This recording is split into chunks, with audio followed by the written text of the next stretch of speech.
Hello, everybody. This is Sheetal here, and we are going to analyze IELT PG 2020 paper. And before that, going into details, before going into the details, I would like to give you a brief understanding of Hofel's analysis, which I have already given while analyzing the CLAT PG 2020 paper. So I'm not going to, go into a lot of details about eight jurors that have been propounded by Hoffeld. But among those eight parameters, I'm going to focus upon two key parameters, that is power and duty. And all other jural relations, those which revolve around the equations of power and duty with the respective derivatives in the respective squares. And I'm not going to deal with um, here the claim part, the duty part. I'm just going to go ahead with the power. Okay, so let's start with this. I'm just, I'm trying to brush up your basics because I can understand this is a little bit confusing and many of you find it very difficult. But once you understand the basics of this correlative, it is comparatively very easy. So let's start. What are jural correlatives? So jural correlatives are like, they have certain characteristics. Like if x is in one person, correlatives will be in another person. मतलब एक आदमी में अगर कोई एक x चीज है ना, तो उसका कोरिलेटिव दूसरे एक पर्सन में रहेगा. ठीक है, उसको बोला जाता है कोरिलेटिव्स. जो भी वर्टिकल एरोज होते हैं होफेल्डन मॉडल में, उन्हें बोला जाता है जूरल कोरिलेटिव्स. एंड जूरल अपोजिट्स होते हैं, वो उन्हें जूरल निगेशंस भी बोला जाता है. तो like if X is present in one person, then opposite will be absent in the same person. मतलब एक आदमी में कुछ एक एक्स चीज है, तो उसका अपोजिट जो है ना, वो दूसरे पर्सन में नहीं होगा. वो जो डायगोनल एरोज जो होते हैं, उससे वो रिप्रेजेंट किया जाता है. अभी एक और तीसरी चीज होती है, वो है जूरल कॉन्ट्राडिक्शंस. अभी जूरल कॉन्ट्राडिक्शंस क्या है? If X is present in one person, contradictory will be absent in another person. जो भी हॉरिजॉन्टल एरोज हैं, उन्हें बोला जाता है जूरल कॉन्ट्राडिक्शंस. ओके, सो मैं अभी आपको बताती हूँ कि पावर का रिलेशनशिप क्या है. So I am not going to tell you all the jural relations that will be covered in our achievers course. So I'm just going to give you a brief overview about power. It is a legal condition that exists irrespective of the relationship between x and y. X and Y में एक legal condition exist करता है जब उन दोनों में एक interaction होता है. ठीक है, अगर एक्स एंड वाई में कोई भी इंटरेक्शन नहीं हो रहा है, तो वहां पे लीगल कंडीशन हो या लीगल पोजीशन है, वो एग्जिस्ट नहीं करता. If I am gifting something to one person, तो हम दोनों में एक लीगल पोजीशन आ गया है. We have a certain legal position and a legal condition that exist between both of us. क्योंकि मैंने उसको गिफ्ट दिया, उसने एक्सेप्ट किया. It is a kind of a transfer of property. I am giving a gift to some person. तो I have a power to gift someone, and जिसको मैं gift दे रही हूँ, the person who is accepting the gift, he has a liability. Power का correlative होता है liability. ठीक है, तो अभी इसका मतलब क्या हुआ? आई have a power, I gifted it. ठीक है, it is not a liberty, क्योंकि लिबर्टी में कोई भी लीगल कंडीशन एग्जिस्ट नहीं करता. Remember this, a very subtle and tiny difference between power and liberty is this, कि लिबर्टी में कोई भी लीगल पोजीशन हो या लीगल कंडीशन एग्जिस्ट नहीं करता है. You have a liberty to do anything. लेकिन पावर में, when you are doing something, you are affecting that legal position, that legal condition.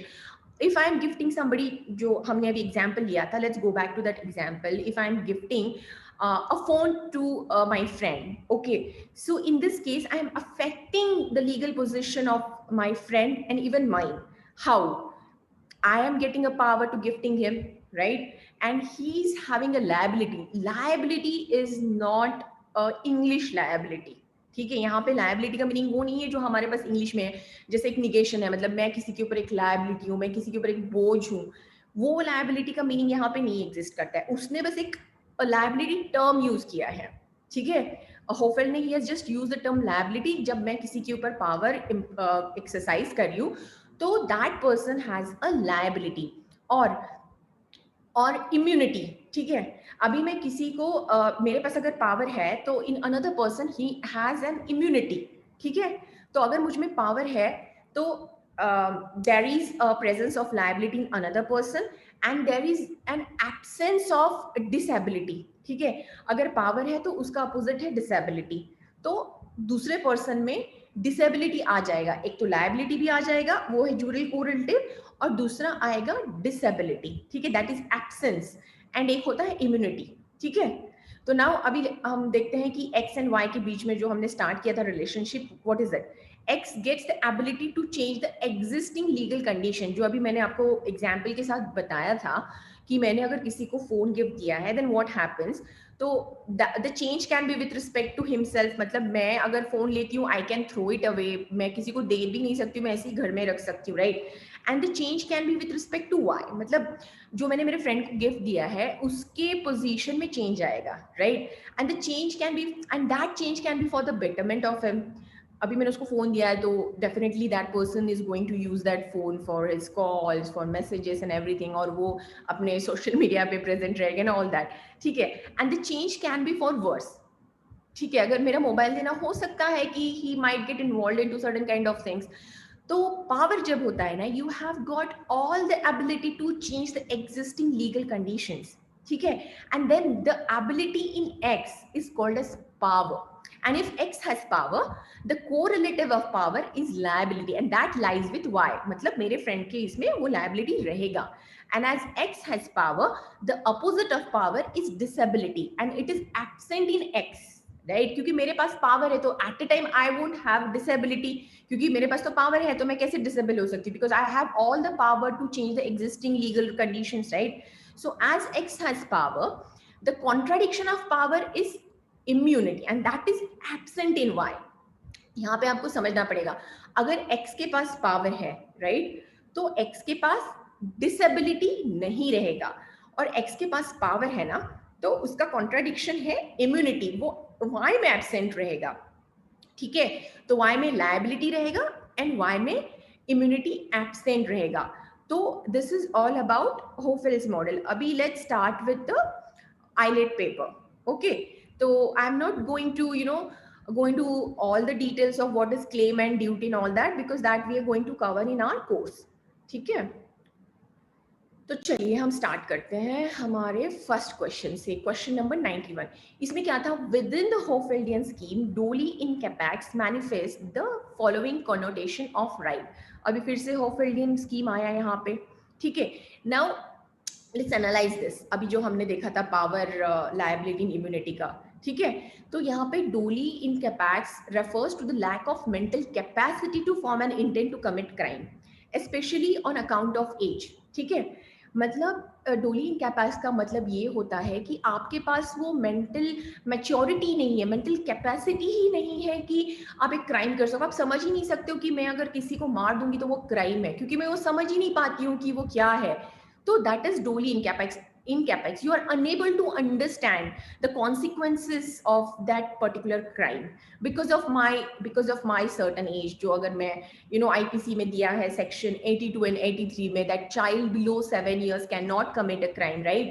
तो अगर मैं 7 ईयर्स से कम हूँ तो मुझे पता ही नहीं चलेगा ना, if I am using a knife suddenly, और मुझे पता ही नहीं कि नाइफ से अगर मैं नाइफ से किसी को मारूंगी तो वो मर जाएगा, I don't know that, right, तो दैट इज डोली इन कैपेक्स, एंड यहाँ पे अगर हम होफेल्डियन टर्म में देखेंगे, ठीक है, द आंसर इज इम्यूनिटी, क्योंकि that person is getting immune, ठीक है ना, मतलब पावर का कॉन्ट्राडिक्टरी क्या है जो मैंने आपको अभी समझाया था, what is it, it is immunity, right, so answer would be immunity.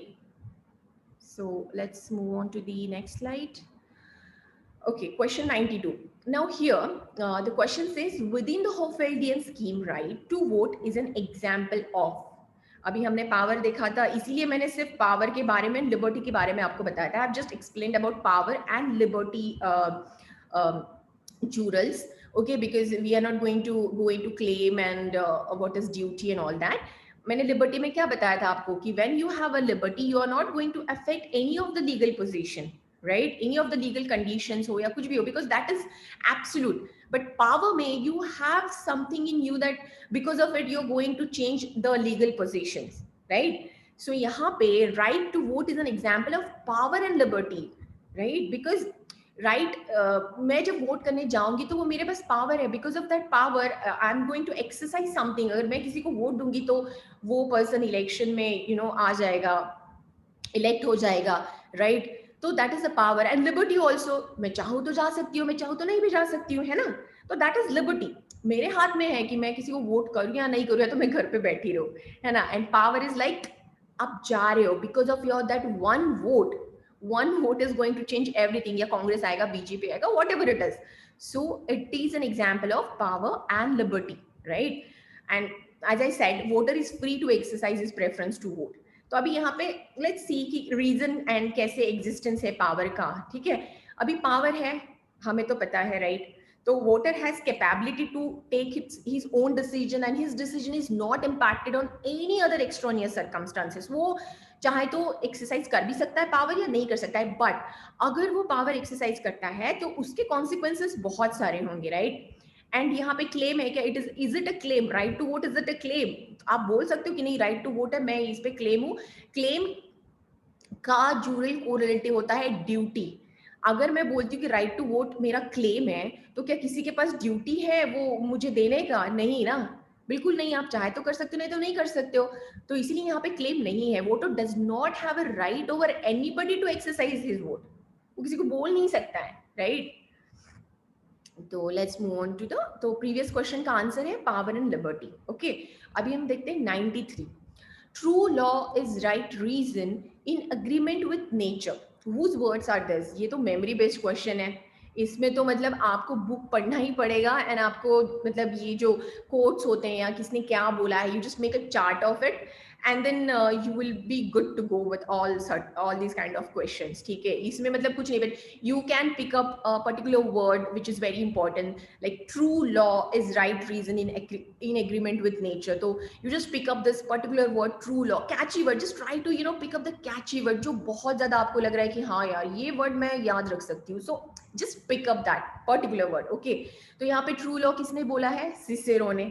कहाँ पे बोला है? In his work on the Republic, right? तो और बहुत सारी बुक्स में ये मेंशन भी है, लाइक परांजपे में है, देन ध्यानी में है. If you are reading Dias, Paton, Salmond और Ratnapala, in all this book this is mention because I have researched on this and it is mention. So this is a purely memory based question, तो उसमें explain करने का कुछ था ही नहीं. अभी let's move on to question 94. The first principle of John Rawls' theory of justice embodies the following. John Rawls is a great philosopher. Everybody should know about him. And abhi to, in this 2021, you will be having subjective answers.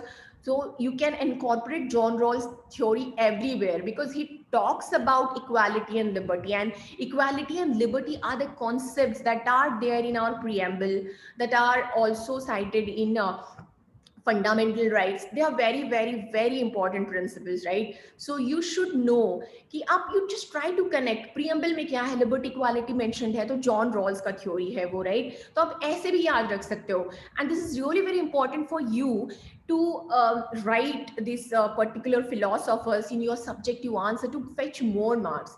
If you're going to write about John Rawls in your any of your answers, like you can write about him in your conclusion, because liberty and equality is going to be everywhere. When you talk about fundamental rights, you talk about DPSPs, you talk about your fundamental duties, you talk about any of the recent cases, be it Anuradha Bhasin, be it your 377 Navjot Johar case, any of the cases, right? Liberty and equality will always be there. Even that famous case of SC/ST Act case, right? Kashinath Mahajan case, trio of Kashinath Mahajan case, right? Kashinath Mahajan, then came your state of Maharashtra versus Union of India. Then after that, Prithviraj Chauhan. In all this, they have cited liberty and equality, and even they cited John Rawls as well. So just remember it. He's a very, very, very important philosopher, and you should be able to know him. And this is a memory-based question. So he propounded this principle as greatest equal liberty principle. Just remember this. And in the name of the principle itself, the words and liberty and equality exist. So here answer is quite obvious, liberty and equality. And yes, Rawls belongs to natural law school. Okay, so moving on to the next question. Question 95. Abstraction as a method adopted by Rawls is strongly criticized by. अभी यहाँ पे देखो, you need to know few things कि what is abstraction, ठीक है, and किसने criticise किया है. लिबर्टेरियंस जो होते हैं वो है Nozick and Nussbaum and Amartya Sen. These all are libertarians, मतलब जिनके थॉट्स काफी लिबरल है, ठीक है. इधर is nothing called as liberals. मतलब in jurisprudence they are using the term as libertarians. को भी लिबरल्स भी बोलते हैं, लिबर्टेरियंस भी बोलते हैं. ए एंड बी तो सेम है, तो obviously A and B answer तो होगा ही नहीं. And contractarians, no, contractarians is a term which is not at all used in jurisprudence. And feminist, abhi, now see, this is a very difficult question, if at all. I mean, not all the standard books talks about abstraction as a method which is adopted by Rawls and who has strongly criticized this. But you if you have read Dias and Peyton, they have this particular topic of John Rawls, okay. But I don't think so they are the reference book. In our college times we did not actually read those books. So I must say, by applying your, elimination techniques or common sense, you can try to answer these questions. But I'll just tell you, I have taken this paragraph from the Dias book, and it says that Rawls' theory of justice has abstraction as the central choice of inquiry. Okay? And feminists were actually against this method of abstraction, and hence the answer is abstraction. Okay, I have mentioned a lot of things here in my slide, but they are for, when you will join our class, then definitely I'll go into all the details of this. But right now you just need to know that feminists oppose this, and I'm just giving you a tricks and elimination techniques that how you would be approaching these kind of questions where you have no idea about anything. Okay, so let's move on to the question 96. This is very interesting question, and I tried to answer with the elimination technique, but then I did research on this question also. मैंने देखा कि किस book में क्या लिखा है and all that thing. So I'll tell you. See, taxation of earnings from labor is on par with forced labor. Who holds this view? Jeremy Bentham, he belongs to analytical school. Obviously नहीं. J.S. Mill मुझे पता है. He talks about harm principle क्योंकि that is used in Navtej Singh Johar versus Union of India case. तो मुझे John Stuart मिल के बारे में पता था. John Rawls, though I knew because I have used his concept a lot in my subjective answer writing practice की equality and fraternity, तो उसमें उसने taxation के ऊपर पे बात की ही नहीं थी. Now Robert Nozick. So Robert Nozick, I knew, I just read an overview about him in ePathshala Advanced Jurisprudence. So you have one particular PDF there, okay, where you can find Robert Nozick, Hayek, then Nossenbaum, all these philosophers are there. And he has actually, in his essay, taxation is morally equivalent to forced labor. And he has mentioned everything about the taxation and the labor, a particular paragraph on labor. So he has got his one theory of entitlement theory of justice. So answer is Robert Nozick. Even though you're not aware of you're not aware of the answer of this particular question, you can try using your elimination techniques and your other concept that you have read while reading a judgment or while reading books. So this can be easily answered. Okay. So now moving on, I've just given the explanation to this question, but that is not really required right now. Okay, let's move on to the question 97. The author of the Constitution of Liberty is, ये totally memory based ये है question है. इसमें से मुझे but Nozick पता था and Hayek पता था. I have just already mention कि नॉजिक एंड हायक का they both are libertarians and उनका एक थ्योरी अलग है. तो I knew Hayek and Nozick, but मुझे फ्रीडमैन एंड जूडिथ बटलर के बारे में कुछ भी नहीं पता था. And constitution of liberty, obviously मतलब the term is very catchy, the constitution of liberty, right? And these are libertarians. So the answer could be between Hayek and Robert Nozick, but I knew that Nozick has propounded his theory about taxation and labor, so definitely he cannot be the person who is the author of Constitution of Liberty. And F.A. Hayek. This is totally memory-based question. If you have read about them, you would be able to answer this. But if you're not read anything about them, just leave this question because there is a negative marking, right? So let's move on to the question 98. Who among the following is not a proponent of metaphysical theory of property? So here answer is Groucho. Let's try to deduce this. And Hegel, you should be able to know what Hegel said. He definitely talks about metaphysical things, right? Then Kant, we know about categorical imperative and all that. He talks about metaphysical elements. वो उनके बारे में बात करता है ना? तो और Kant belongs to philosophical school. अभी हेजल का मैंने आपको बता दिया. अभी नाउ मिलर. मिलर यहाँ पे उन्होंने काफी दो मिलर है, is D Miller and John Miller, they have not specified, तो इसीलिए मिलर आंसर तो आएगा ही नहीं आएगा. Hegel as I have already said वो मेटाफिजिक्स के बारे मेटाफिजिकल थिंग्स के बारे में बात करता है and not a proponent of metaphysical theory of property. Kant to hai hi nahi because we know about him categorical imperative and metaphysical element of justice. So obviously the answer is Grotius, and this is again a purely memory based question. But yes, even if you have not read Groucho, but if you have read Kant, Hegel, you would be able to answer this question. So let's move on to the question 99. Here, which of the following is not the basis of Kant's categorical imperative? ठीक है. Now, intelligible realm, autonomy, heteronomy, and duty. Answer here is heteronomy. Now let's see how you can approach this question, because basically you should know about Kant's categorical imperative. ठीक है. अभी categorical imperative क्या होता है? Basically it is a set of moral duties, मतलब what you should be doing and what you shouldn't be doing. It is an obligation. जो भी आप अच्छा काम कर रहे हो उसका वैल्यू ज्यादा होना चाहिए जो आप गलत काम कर रहे हो. ठीक है. मोरालिटी यहाँ पे चेक किया जाता है, what is good and what is bad. That is categorical imperative. मतलब he has defined certain categories, not exactly categories, but he tried to define, not in literal sense, but he said that there are certain categories of good actions. Those are imperative, those are important, right? तो अभी इसमें क्या क्या आ सकता है? Not they have mentioned not the basis, right? Not the basis. तो intelligible realm definitely, autonomy obviously, and heteronomy no. heteronomy की उसके ऊपर उसने डिस्कस नहीं किया था. And yes, and sorry, the answer is basically answer is A here. Sorry for the mistake. I have written C.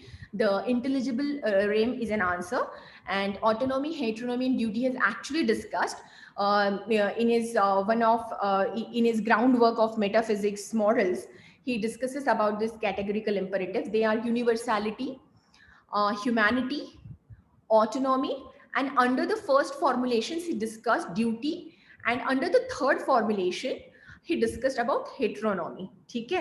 तो answer is A, that is intelligible realm. Sorry for my ignorance here. Let's move on to the next question, that is question number 100. Power must be analyzed as something which circulates, or rather as something which only functions in the form of a chain. Whose words are these?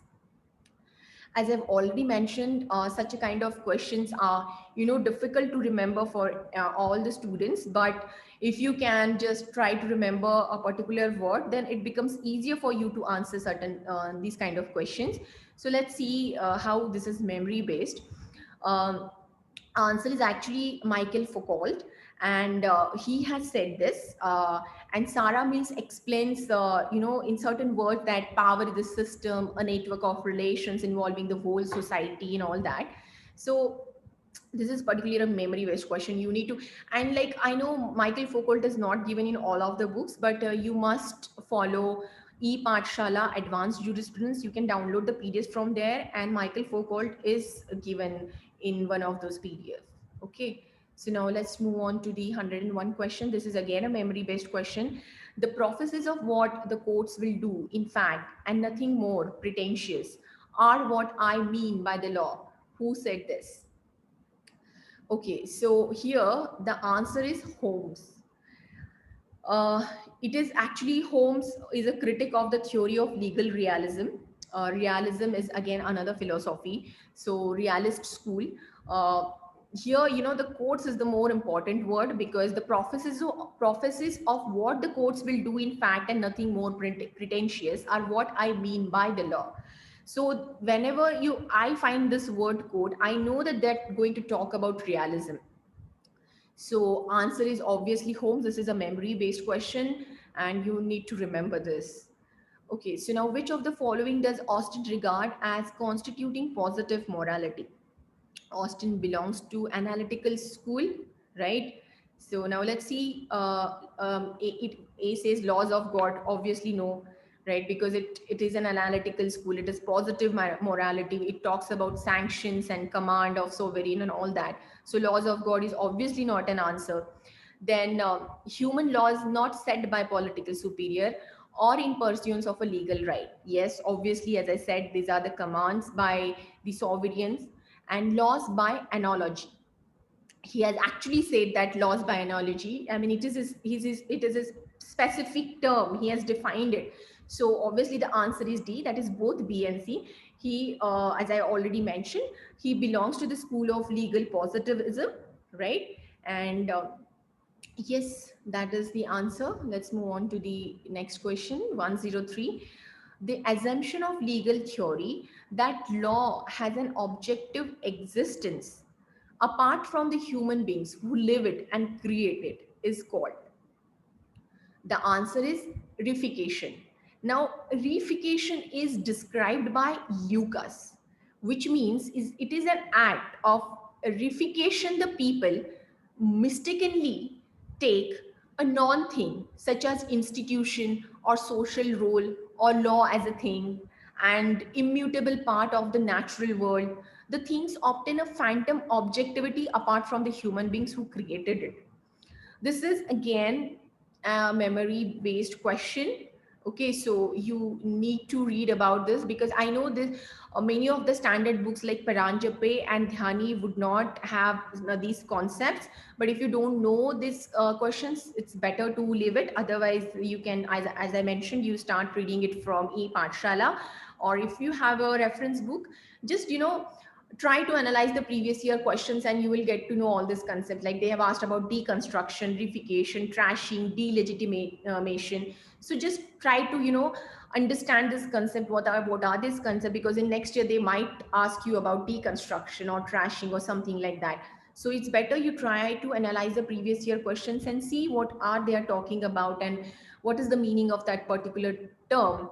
Here the reification is obviously, as I have already mentioned, that एक legal theory का assumption है कि law को एक objective existence है apart from the human beings who live it and create it, right? तो उसका meaning होता है reification. So let's move on to the next question, that is 104. यहाँ पे आपको मैच द कॉलम करना था, ठीक है? तो अभी देखो वोल्जिस तो आपको पता है सैविग्नी है, राइट? तो ए का क्या आएगा? सी. तो ए के सी वाले कितने ऑप्शन है? बी एंड सी है ना? तो अभी नेक्स्ट जाते हैं हमारा ऑटोपोएटिक थ्योरी ऑफ लॉ. ये तो हमने सुना नहीं, तो let's live it for time being, ठीक है? अभी सोशल इंजीनियरिंग तो डेफिनेटली हमको पता है, रॉस्को पाउंड फेमस है ना? तो सी का क्या होगा?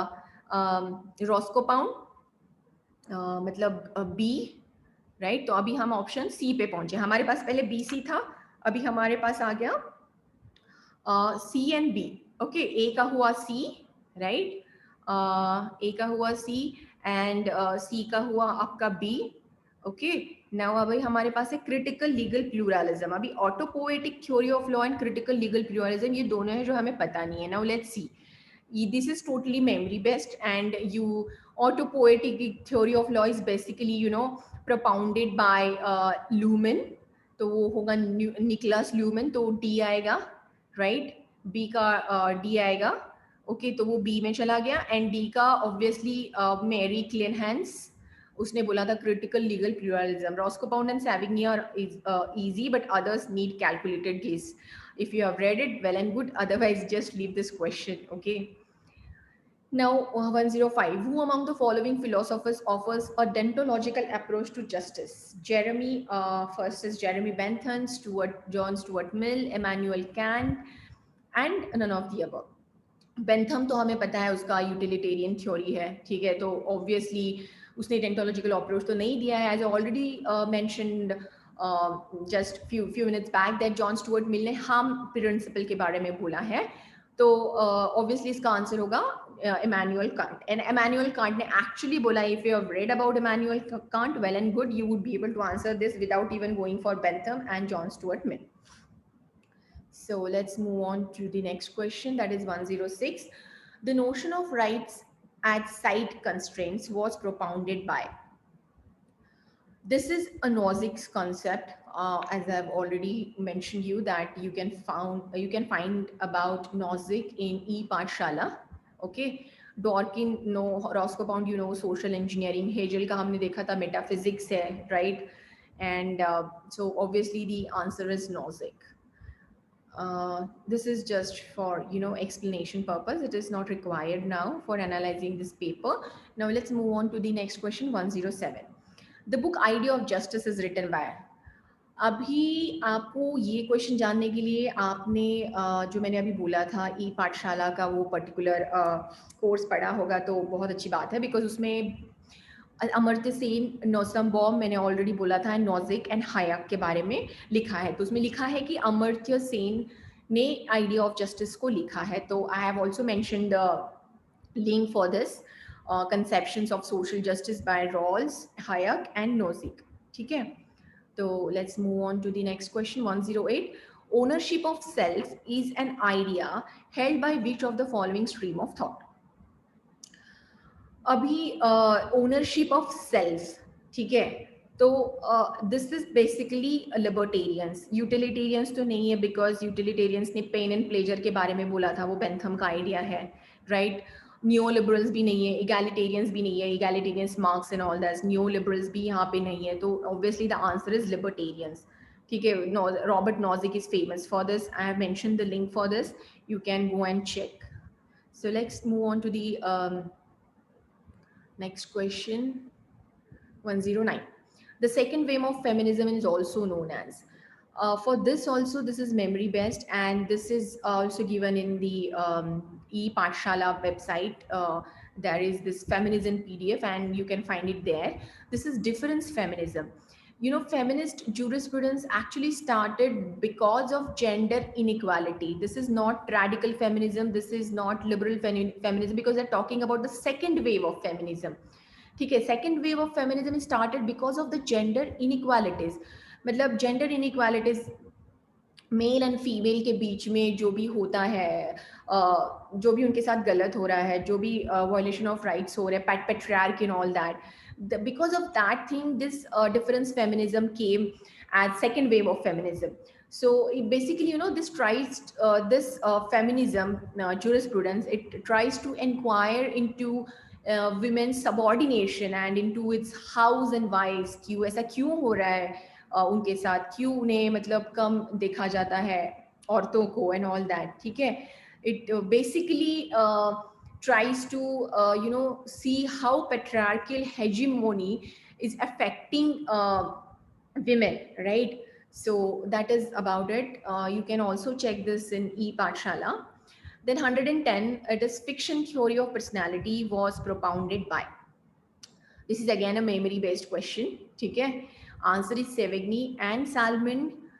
होफेल्ड तो ऑब्वियसली नहीं है, एंड ब्रिन्स एंड बार्कर आपने पढ़ा नहीं होगा, जिर्क एंड मेटलन के बारे में भी पढ़ा नहीं होगा. तो अगर आपने सैविग्नी एंड सैलमन के ऊपर बहुत अच्छे से पढ़ा है ना, तो आप इसका आंसर कर सकते हैं, राइट? Fiction theory. ठीक है, I hope that you all have enjoyed watching this video, and मैंने आपके काफ़ी सारे कंसेप्ट्स क्लियर किए होंगे. I'll also try to analyze more questions for today. These are the questions on jurisprudence that I've analyzed. Thank you.